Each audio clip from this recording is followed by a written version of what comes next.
Hello నమస్తే welcome back to my YouTube channel వెసీ paradise. I am Gajvalli Sai Sahithi. ఈరోజు summer special watermelon sabja ice. ఎక్కువ శ్రమ లేకుండా ఎంతో హెల్దీగా కేవలం 4 ఇంగ్రీడియంట్స్తోనే ఈ పాప్సికల్స్ని చేసుకోవచ్చు. మరి ఇంకెందుకు let's begin the recipe process. First 2 table స్పూన్ల సబ్జా తీసుకొని అందులో కొంచెం నీరు పోసుకొని పావు గంట వదిలేసాము అంటే ఈ విధంగా మనకైతే చక్కగా సబ్జా నానిపోతాయి.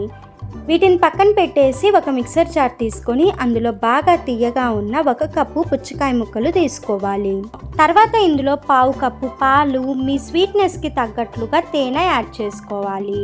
మీరు తేనె ప్లేస్లో షుగర్ అయినా యాడ్ చేయొచ్చు. నేను హెల్దీ వర్షన్లో చేస్తున్నాను కాబట్టి తేనె యూజ్ చేశాను.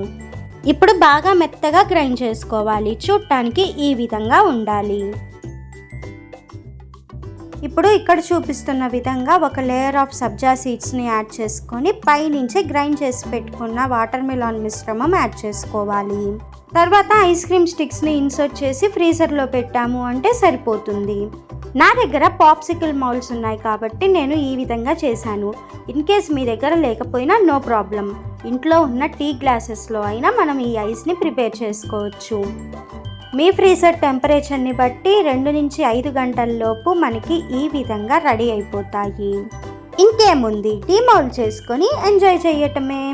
ప్రిపేర్ చేసుకోవటం చాలా సింపుల్గా ఈజీగా ఉంది కదా.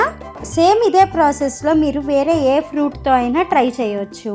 ఫ్రూట్స్ తినటం ఇష్టం లేని వారికి ఇది బెస్ట్ ఆప్షన్ అని చెప్పుకోవచ్చు. అంతేకాకుండా ఈ సమ్మర్లో చల్లగా తినటానికి పర్ఫెక్ట్ రెసిపీ. పుచ్చకాయ సబ్జా ఐస్ రెసిపీ నచ్చింది కదా.